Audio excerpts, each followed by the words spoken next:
To finalize this course of Anthropology of Time, I will present the example of an originary temporality study with the cardinal rhythmics method based on my fieldwork research among indigenous Mocovi people. The ethnographic work among Mocovi communities was carried out between 2005 and 2006, having made 3 visits to the region of Chaco, Argentina. The diverse families who identify themselves as Mocovi people live in different towns and rural areas of this region, forming a group of over 2,000 people for the mentioned period. With regard to public services, these settlements didn't have electricity, natural gas or running water at the time of the fieldwork. The fieldwork undertaken made possible an approach to the life rhythm of the indigenous interlocutors, in particular to the involvement in their everyday practices, which enabled me to experience a different rhythmic to that imposed by the hegemonic temporality. There was a profound research upon 5 cultural rhythmics to comprehend Mocovi temporality, as we saw it in the previous model. In the first group of analyzed rhythmics, mainly connected to the everyday life rhythms, I was able to confirm Mocovi people's attention to immediate events, to the becoming, with no concerns for what may happen afterwards for planned actions. At my first arrival at Marco's house and after introducing ourselves, the community chief first said, "I knew visitors were about to come. I heard a bird singing, who always sings when people comes." He was within a cotton field and didn't hesitate to stop walking and invite us to come in for a mate, a native drink made with hot water and herbs. When I told him it wasn't necessary to him for stop, he added, "There's no rush. How shouldn't we welcome our visitors?" This first experience focused my attention on this Mocovi's life rhythm attribute in becoming, when paying attention to messages from the natural surroundings, such as bird singing and not caring to interrupt a job to welcome us.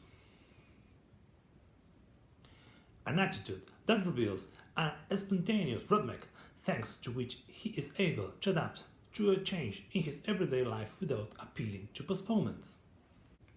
In the second group of rhythmics, I analyzed a close connection between the interpretation of the rhythms of celestial bodies and climatic rhythms. For instance, the interpretation I found of the link between moon's position in the sky and its phases, and meteorological factors such as rain or drought. Both astronomical and climatic rhythmics require a periodical observation of phenomena and a transmission of this knowledge through generations. Also, Mocovi's people's history and mythology are narrated by the interlocutors through mythical characters represented in the night sky, and in particular over the Milky Way, so-called Nashik, the road. These attributes of the Mocovi temporality are clearly opposed to the hegemonic temporality, which sets historical processes in calendar dates and thus setting them off a timeline. For science, stars are the paths of the universe, moving away from present. For Mocovi people, instead, they are the present setting of its origin and its value. For Mocovi's people, instead, they are the present setting of its origin as its value. In the third group, when analyzing music, myths, and everyday life stories, I found a common pattern to all: the non-linear narratives.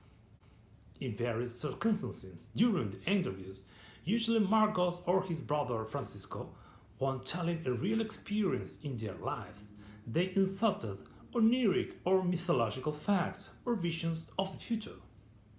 They told me, for example, that anyone's physical discomfort may be induced by a late ancestor or through a shaman's dreams without requiring their presence.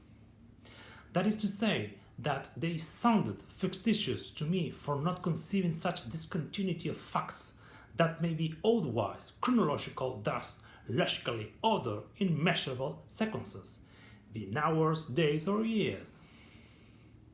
This discontinuity in the narrative of past facts with visions of the future or mythological elements inserted evidence and constructions of the past, different to the serial constructions of a linear temporality, which necessarily must alter a continuity of events in casual, accruable, and unable to overlap terms.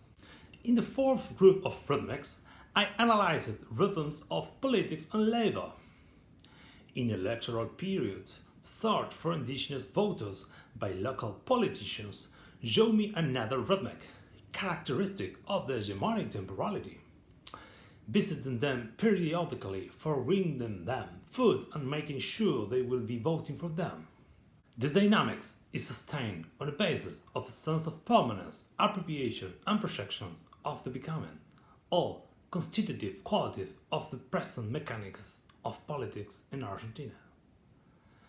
Another clear example arose from the conversation I had with a farmer of European descent who told me that when farmers look for indigenous workers, they have to deal with their lack of punctuality when starting the working journey or at the time of being picked up from their homes.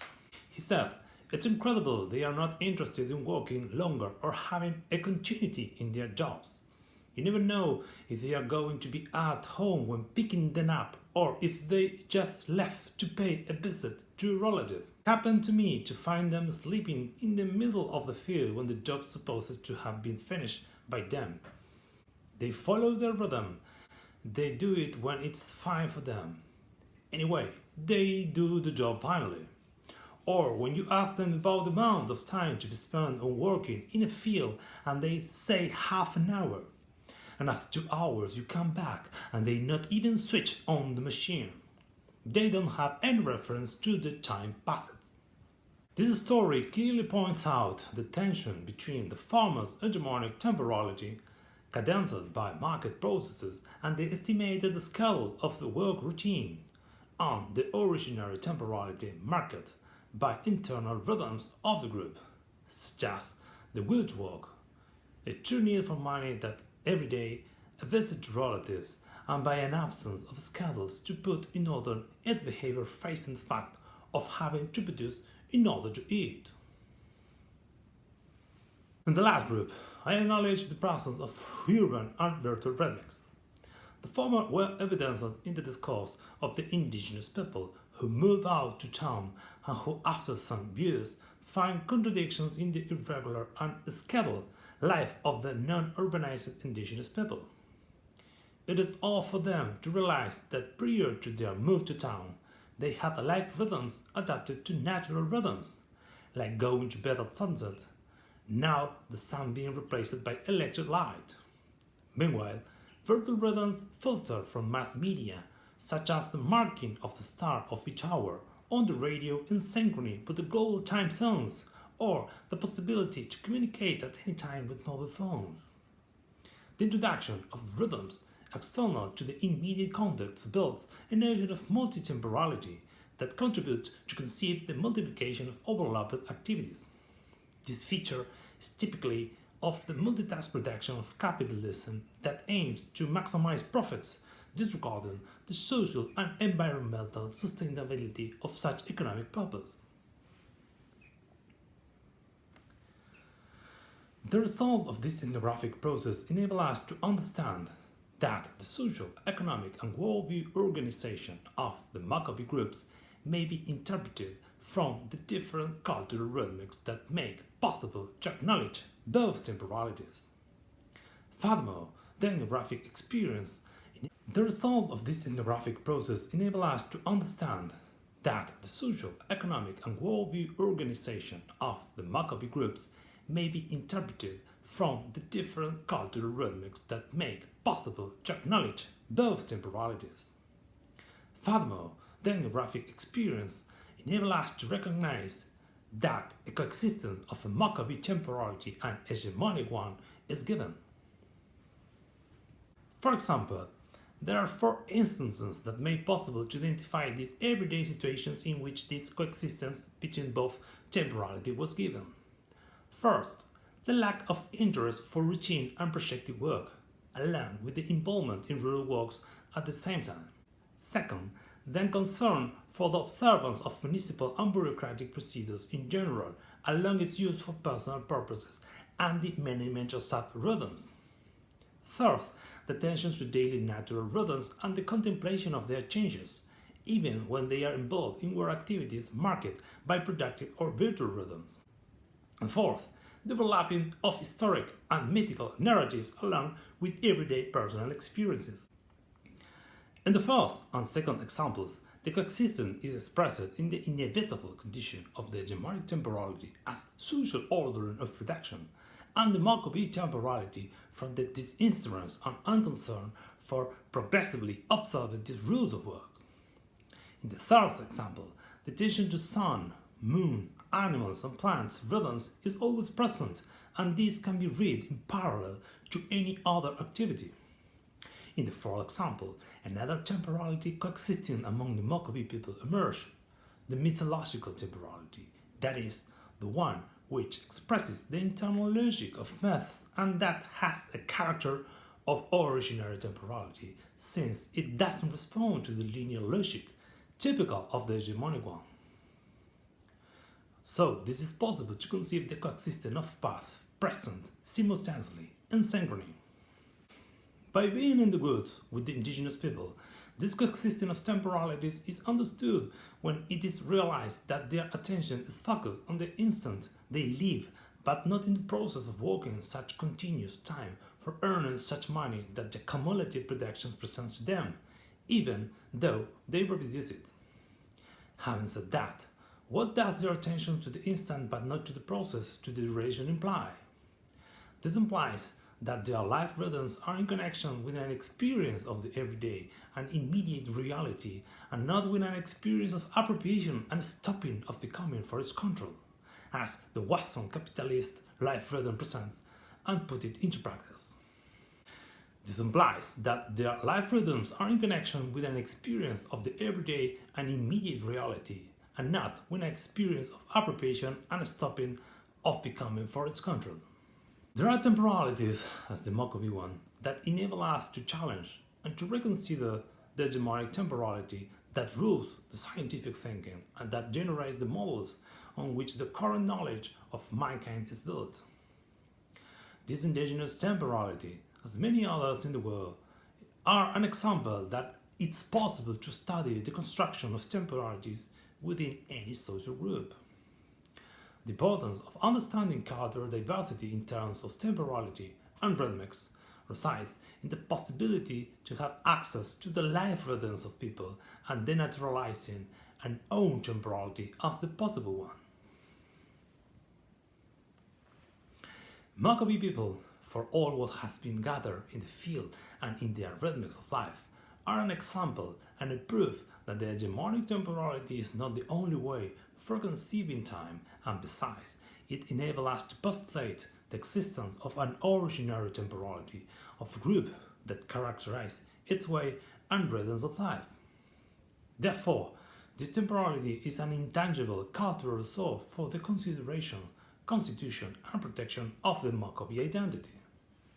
Concluding this course, I remark that temporality and rhythmics are complementary concepts. As time and rhythm are inseparable for understanding one or the other, a notion of rhythmic that pretends to constitute a method of apprehension for the different rhythms that makes possible an access to a way of life, to a rhythmic of life. The study of temporality in rhythmic terms enables us to grasp the cultural diversity and the coexistence between different human groups from their daily rhythms, their habits and customs, which all integrated constitute a cultural rhythmic. Furthermore, there has been an attempt to understand the naturalization of the linear logic at the counter of the originary temporality and the hegemonic temporality. The acknowledgement of the originary temporality of a social group demonstrates, in this last sense, that the power to impose cultural rhythmics exerted by the hegemonic temporality is culturally and historically built, and therefore it must not be imposed to other social groups as having a natural, universal and ahistorical character. The triple relation of the natural, the univocal, and the official is dissociated as a formula of imposition of cultural rhythmics if it is understood that its constitutions may be reformulated from that extension between the hegemonic temporality and the originary temporality within any social group. Thank you very much for taking this course.